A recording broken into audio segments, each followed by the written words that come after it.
কি অবস্থা সবার?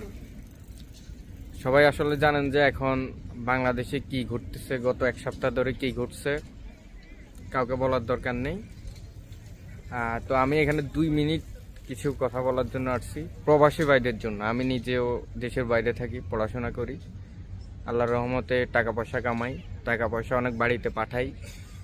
তো গত এক সপ্তাহে আমাদের জালিম সরকার শেখ হাসিনা কি করছে আমাদের ভাই বোনদের সাথে, পুরো দেশের মানুষের সাথে আমরা জানি। কত কত মায়ের বুক খালি হয়েছে। আমরা তো এখানে বসে কিছু করতে পারি না, পোস্ট দিছি, এমনি প্রোটেস্ট করছি এখানে, কিন্তু এর বেশি কিছু করতে পারি নাই, তাও অনেক ভয়ে ভয়ে। আপনারা এখন জানেন যে এই যে প্রোটেস্ট, যে আন্দোলন শেষ হওয়ার পর থেকে এখন ওরা নতুন কাহিনী শুরু করছে। ঘরে ঘরে যায় র্যাব, আর্মি, মিলিটারি, ওদেরকে নিয়ে আর কি বলবো, ওরা তো দালাল।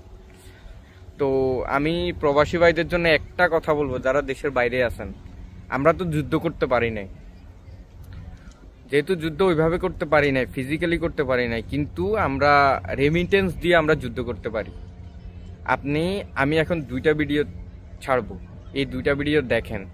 তারা এই হুন্ডিতে টাকা না পাঠিয়ে যারা পাঠাবে তাদেরও লাভ, অন্তত কিছু টাকা তো জমা বাসা আছে। তারা এই হুন্ডিতে টাকা না পাঠিয়ে জমা থাকবে, কিছু টাকা তো নিজের জন্য থাকবে। সেই জিনিসটার দিকে সবাইকে দৃষ্টি দেওয়ার জন্য আমি অনুরোধ করি। আমাদের প্রবাসী ভাই বোনদেরকে অনুরোধ করব, তারা রেমিটেন্সটা পাঠাবে, তাদের রেমিটেন্সটা অর্থ পাঠানোর যেন ব্যাংকে কোনো সমস্যা না। শেখ হাসিনা আর পলক এরা এখন পাগল হয়ে গেছে। দেখেন, এক সপ্তাহ আমরা টাকা পাঠাই নাই, দেশের বাইরে আমরা টাকা পাঠাইতে পারি নাই, দেশে পুরো দেশের যে রিজার্ভ আছে সব শেষ। পাগল হয়ে গেছে এখন ওরা, সরকার ভিডিও করতেছে, যে জালিম সরকার আছে, তারপরে পলক, ওরা সবাই মিলে ভিডিও করতেছে, আপনারা টাকা পাঠান, এই সেই আরো হাবিজাবি অনেক বুঝাইতেছে। কেন? আপনারা এটা বুঝার চেষ্টা করেন, কারণ ওরা পারবে না, ওরা দেশ চালাইতে পারবে না, দেশের যা আছে অলরেডি ওরা খেয়ে ফেলছে। এখন এই দেশটা চলতেছে আমাদের টাকার উপরে। আমরা যেহেতু ফিজিক্যালি যুদ্ধে অংশগ্রহণ করতে পারি না, এটাই আমার জন্য যুদ্ধ। আমার ভাই বোনদেরকে মারছে, কিছু করতে পারি নাই, এটাই যুদ্ধ। আপনি যদি আমি এই ভিডিওটা করার একমাত্র উদ্দেশ্য হচ্ছে যে আপনাদেরকে এটা আহ্বান করা, আপনাদেরকে বলা, যদি বিন্দু মাত্র বিবেক যদি আপনাদের থাকে, বিন্দু মাত্র বিবেক যদি থাকে, তাহলে আল্লাহ দোহাই লাগে আপনারা দেশে টাকা পাঠাইন না। আপনারা টাকা পাঠাইয়েন, টাকা কেমনে পাঠাবেন? আপনারা অনেকেই আমাকে এখন ভিডিওতে যদি কেউ দেখে বলবেন যে ভাই আমার পরিবারের টাকা দিয়ে তো আমার টাকা দিয়ে তো আমার পরিবার চলে। ভাই বিশ্বাস করেন, আমার টাকা দিয়েও আমার পরিবার চলে, আমার পরিবারের কোনো ইনকাম নাই। আমি কেমনে টাকা পাঠাবো? আমার এখানের মধ্যে দেশের বাইরে অনেকের টাকা লাগে, আপনি তারা টাকা দেন, টাকা দিয়ে বলেন যে সে বাংলাদেশে যেন আপনার পরিবারকে দিয়ে, এভাবেই এখানে চলতেছে, আমি এভাবে করতেছি। তার উপর আপনি যখন বাংলাদেশ ব্যাংকের মধ্যে টাকা পাঠাবেন, বাংলাদেশ ব্যাংকের মাধ্যমে টাকা পাঠাবেন, ওইটা ট্যাপ বলেন, অন্যান্য যে অ্যাপগুলো আছে এগুলোর মধ্যে পাঠাবেন। আপনি সর্বোচ্চ, যদি আমি এখন কানাডাতে আছি, কানাডার টাকায় আপনি 86 থেকে 87 টাকার মতো আপনি পাবেন, উইথ 2.5% যেই রেমিটেন্স আছে, যেই লাভ আছে, লাভ সহ।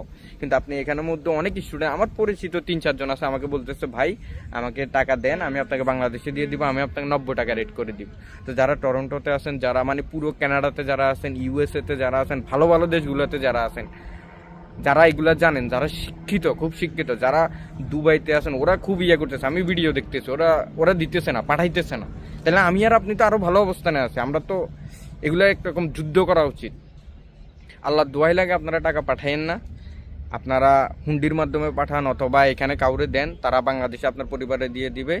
যদি বিন্দুমাত্র বিবেক থাকে, বিন্দুমাত্র মনুষ্যত্ববোধ আপনার ভিতরে থাকে, আপনি টাকা পাঠাইয়েন না। যদি আপনি টাকা পাঠান, এত কিছুর পরেও পাঠান, আপনি মনে করবেন যে আপনি শহীদদের সাথে আপনি বেইমানি করতেছেন। এটা আপনি এখন বুঝবেন না, কিন্তু ইনশাল্লাহ আল্লাহ একদিন আপনারও বিচার করবে। আপনি যদি পাঠান, আপনি হয়তো লুকোচুরি করে পাঠাইতেছেন, আপনার যায় আসে না, যে আমি একজন পাঠাইলে কি হবে, কিছু হবে না, অনেক কিছু হবে, অনেক। টাকা পাঠাইয়েন না, আমি পাঠাইতেছি না, আমি সবাইকে আহ্বান করতেছি, আপনারা কেউ টাকা পাঠাইয়েন না।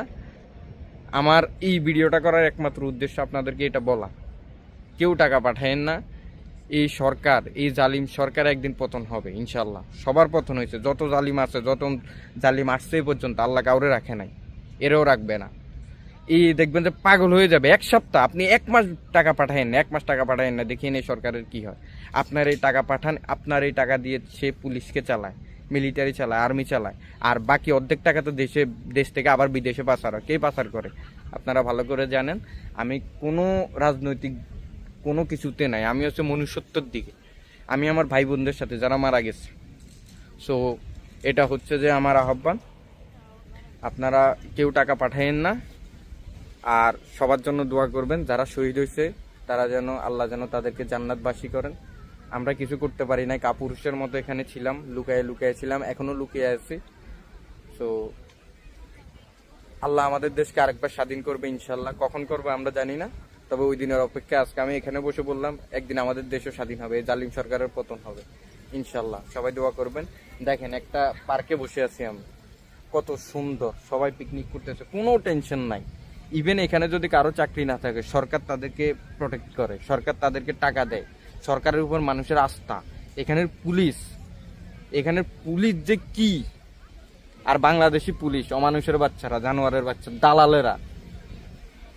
তোরা যদি মানুষ হস, যদি কখনো বিন্দু মাত্র কিছু, তোদেরকে আসলে বলে লাভ নাই।